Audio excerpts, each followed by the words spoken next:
नमस्कार, मैं Deepak Sharma one India news से। आज हम आचार्य पंडित आनंद प्रकाश गौतम जी से मिलने आए हैं और जानने आए हैं। जय श्री राम। और यह जानेंगे कि आज परशुराम प्रकटोत्सव है, जहां देश भर में यह बहुत ही उत्साह के साथ यह कार्यक्रम आयोजित हो रहे हैं। हम इसके बारे में जानेंगे आचार्य जी से, और क्या है परशुराम जी, उनके पूरे जीवन और कृतित्व और व्यक्तित्व के बारे में भी जानने का प्रयास करेंगे। जय श्री राम। जय श्री राम। अपना परिचय दे दीजिए। जी, मैं पूज्यपाद जगतगुरु धर्म चक्रवर्ती रामानंदाचार्य पद्म विभूषण तुलसी पीठाधीश्वर श्री राम भद्राचार्य जी का कृपा पात्र शिष्य हूँ जी। और पहले मैं सेल टैक्स विभाग में ऑफिसर था जी। और अब मैं पूज्यपाद जी की कृपा से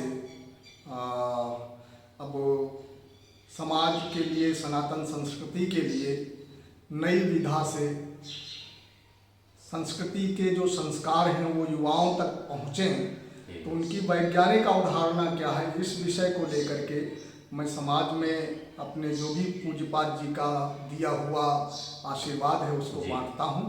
और यही मेरा प्रयास रहता है कि हमारा हिंदू सनातन संस्कृति समृद्ध हो और पुनः अपने गौरव को प्राप्त कर सके।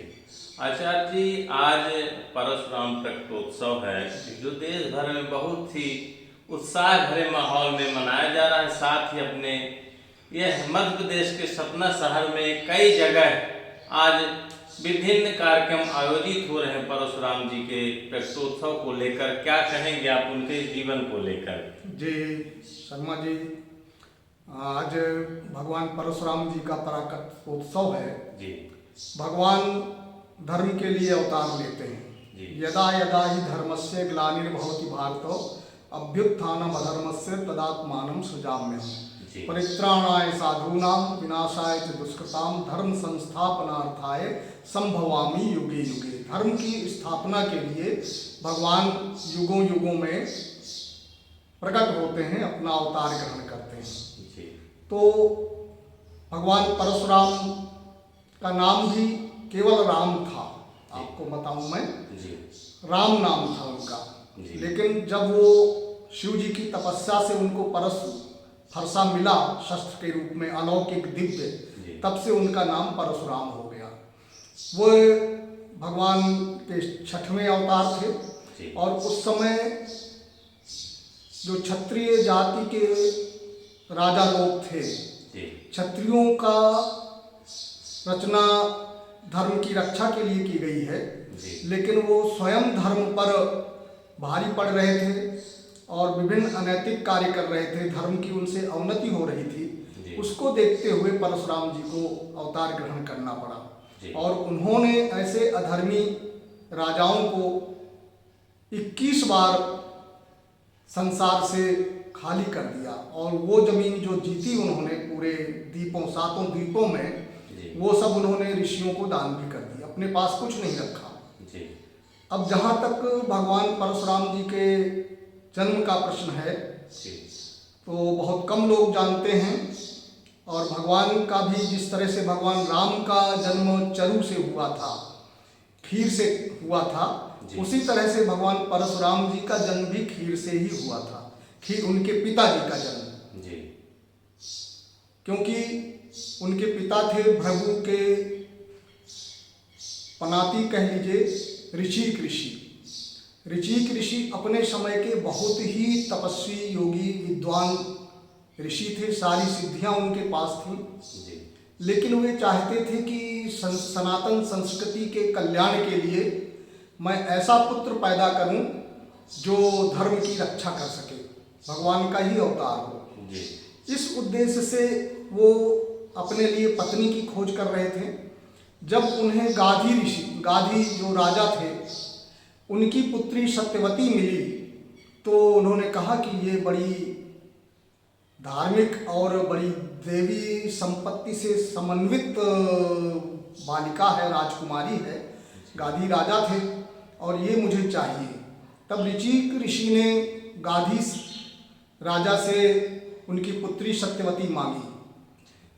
उन्होंने मना कर दिया कि ये जंगल में रहने वाले ऋषि मेरी राजकुमारी कोमलांगी कन्या को क्या करेंगे, क्या सुख देंगे।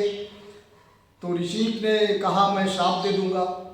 तब उनके डर से उन्होंने मना तो नहीं किया, लेकिन कहा कि मेरी एक शर्त है, आप मुझे 1000 घोड़े लाइए जो श्वेत वर्ण के हों और जिनके कान कृष्ण वर्ण के हों। ऐसे घोड़े उस समय पृथ्वी पर थे ही नहीं। ऋचिक ऋषि ने ध्यान किया, ये घोड़े वरुण के पास थे। वो वरुण के पास गए, वरुण ने तुरंत उनकी पूजा की और 1000 घोड़े दे दिए। वो उन्होंने गाधी राजा को दी और गाधी ने फिर अपनी पुत्री सत्यवती का विवाह ऋचिक ऋषि से किया। अब ऋचिक ऋषि ने कहा मैं एक बड़ा धार्मिक प्रतापवान पुत्र चाह रहा हूँ, इसके लिए मैं एक विशिष्ट चरु बनाऊंगा। तो वो चरु बना रहे थे, तो उसी समय उनकी पत्नी की माँ, गाधी की पत्नी, उन्होंने कहा मेरे लिए भी, मेरे पास पुत्र नहीं है तो मेरे लिए भी एक चरु बनवा दो। तो उन्होंने प्रार्थना की ऋषि से, सत्यवती जी ने, कि मेरी माँ के लिए भी ऐसा कार्य कर दीजिए। तब ऋषिक जी ने 2 चरु बनाए, एक अपनी पत्नी के लिए और एक क्षत्रियोचित गुणों से संपन्न, राजा के गुणों से संपन्न गाधी की पत्नी के लिए। लेकिन गाधी की पत्नी ने सोचा, सत्यवती की माँ ने, कि इन्होंने अपने लिए तो अच्छा बनाया होगा, मेरे लिए थोड़ा सा निम्न क्वालिटी का बनाया होगा। तो उन्होंने वो चरु बदल लिया। और जब सत्यवती ने बताया ऋषि को, तो उन्होंने कहा तुमने तो अनर्थ कर दिया। मैंने तुम्हारे लिए ब्राह्मणोचित, बड़ा विद्वान और वैसा पराक्रमी जो सनातन संस्कृति की रक्षा करता, ऐसा मैंने बनाया था, और उनके लिए क्षत्रियोचित राजाओं के गुण वाला बनाया था। लेकिन तुमने गलती कर दिया। अब तुम्हारा पुत्र बहुत ही शक्तिशाली होगा, लेकिन बहुत तेजस्वी और क्रोधी होगा। तुमने चरु बदल लिया है। तो सत्यवती ने ऋषिक जी से प्रार्थना की कि नहीं, ऐसा पुत्र नहीं होना चाहिए, ये तो बड़ा दुर्भाग्य होगा। तो ऋषिक ने कहा ठीक है, मैं ऐसा कर सकता हूँ कि तुम्हारा पुत्र अभी तो ठीक रहेगा, लेकिन उसका पुत्र जब होगा तो वो बड़ा क्रोधी होगा। तो इसलिए सत्यवती जी के गर्भ से, ऋषिक के चरु से जमदग्नि का जन्म हुआ। जमदग्नि अगले मनवंतर में सप्तर्षि भी बनेंगे और वो परशुराम जी के पिता थे। जमदग्नि की पत्नी रेणुका से फिर परशुराम जी का प्राकट्य हुआ। वो भी बड़े अवतरण जैसा हुआ। वो जमदग्नि बड़े सिद्ध और महर्षि थे, और उन्होंने भी रेणुका के गर्भ से कि ये भगवान ही आएंगे, इस तरह से एक मंत्र के द्वारा आमंत्रित करके, विष्णु की तपस्या करके, और उन्होंने भगवान परशुराम को प्रकट किया। और चरु के पिछले प्रभाव से परशुराम जी में बड़ा क्रोध और शक्ति तो थी ही, विष्णु के 6वें अवतार थे, और उन्होंने आतताई सभी राजाओं को नष्ट किया। अब विस्तृत कथा है शर्मा जी, छोटे से साक्षात्कार में तो हम पूरा नहीं ले सकते हैं, लेकिन आपने जब ये कहा, धर्म के लिए उन्होंने अपनी माता का भी वध कर दिया था। एक बार उनके पिता ने कहा कि माता को मार डालो, तो उनके 4 भाइयों ने नहीं मारा, लेकिन इन्होंने तुरंत मार दिया, क्योंकि वो जानते थे कि हमारे पिता बहुत महान ऋषि हैं। और जब उनके पिता प्रसन्न हो गए कि बोलो क्या चाहते हो, तो उन्होंने कहा मेरे माता को जीवित कर दीजिए, और ये ज्ञान भी न रहे कि मैंने उनको मारा था। अच्छा जी, दूसरा प्रश्न ये है, ये तो उनके जीवन पर हो गया, प्रकटोत्सव पर हो गया। जैसे परशुराम जी भगवान के 6वें अवतार माने जाते हैं, आज उनसे क्या प्रेरणा लेनी चाहिए? समाज में कैसे उनसे प्रेरणा लेनी चाहिए? लोग मूर्ति की पूजा करते हैं, मूर्ति विराजते हैं, प्रतिवर्ष बड़ा ही उत्सव करते हैं, क्या प्रेरणा लेना चाहिए? हाँ, बहुत अच्छा प्रश्न किया शर्मा जी, समीचीन प्रश्न है। और मैं एक बात जरूर कहूँगा कि भगवान का जो अवतरण होता है, कोई भी भगवान रहे हों, वो धर्म की रक्षा के लिए, और धर्म सबके लिए होता है, केवल एक जाति और वर्ण विशेष के लिए नहीं होता।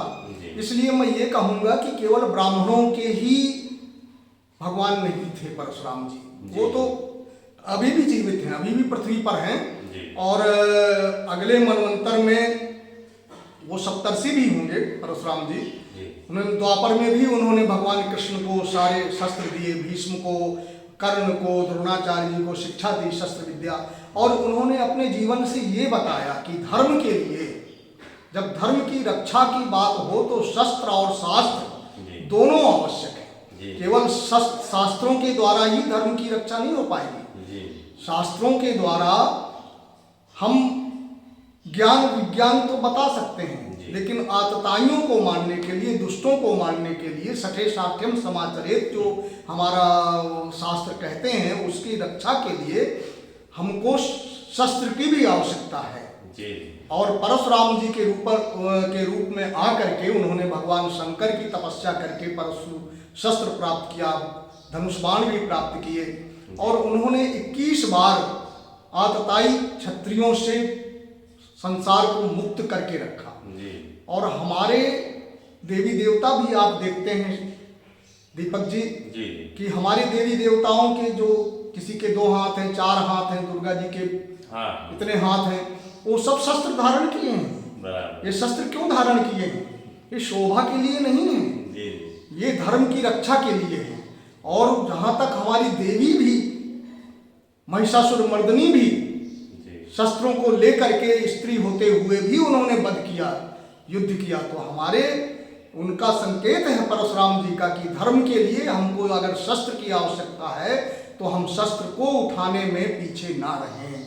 तो ये हमारे परशुराम जी जो भगवान हैं, ये केवल ब्राह्मणों के लिए नहीं, क्षत्रिय धर्म के लिए कोई भी हो, ब्राह्मण हो, क्षत्रिय हो, वैश्य शूद्र कोई भी हो, वो शस्त्र को ग्रहण कर सकता है और धर्म की रक्षा के लिए उसका उपयोग कर सकता है। गीता में कहा है स्वधर्मो मरणः श्रेया, अपने धर्म में की रक्षा के लिए अगर हमारा मरण भी हो जाए तो वो श्रेयस्कर है, हमको पुण्य और कीर्ति और स्वर्ग को प्रदान करने वाला है। पर धर्मो भयावह, पर धर्म माने दूसरे का धर्म नहीं, पर धर्म माने अधर्म, अनीति, अत्याचार, ये हमारे लिए विनाशकारी है। तो ये अधर्म की विनाश के लिए और धर्म की रक्षा के लिए अगर हमारे भगवान शस्त्र लेकर के हमको शिक्षा दे रहे हैं तो हमको भी आवश्यकता पड़ने पर, कोई भी जाति का, वर्ण का हो, अपने धर्म, अपने देश, अपने समाज की रक्षा के लिए शस्त्र को लेना उसका धर्म है। ऐसा परशुराम जी की जीवन से हमको प्रेरणा मिलती है। शर्मा जी, आचार्य जी, अब यह पूछना चाहते हैं, जानना चाहते हैं, और समाज में आज बहुत सारे कार्यक्रम हो रहे हैं, इन कार्यक्रमों से प्रतिवर्ष क्या सुझाव, क्या बैठक, क्या व्याख्यान होता है कि लोग इससे जुड़ते हैं? बहुत सारे संगठन बने हुए हैं, अपने जिले में बहुत सारे कार्यक्रम हो, क्या लगता है इससे क्या बढ़ावा मिल रहा? देखिए दीपक जी, मैं सत्य बोलता हूँ, सत्य कड़वा होता है। ये बात हमारे सतना के या दूसरी जगह के ब्राह्मण समुदाय को अच्छा ना लगेगा जो मैं बोल रहा हूँ। अगर हमें एकता चाहिए तो हमको 10-20 संगठन प्रारंभ करने की आवश्यकता ही नहीं है। जिले में एक संगठन हो और सर्वमान्य संगठन हो, सब लोग उसमें शामिल हों और ब्राह्मणोचित कर्म करें। हम यहाँ के जो इतने भी संगठन हैं वो ब्राह्मणोचित कर्म नहीं कर रहे हैं। हम जान ही नहीं रहे ब्राह्मण क्या है।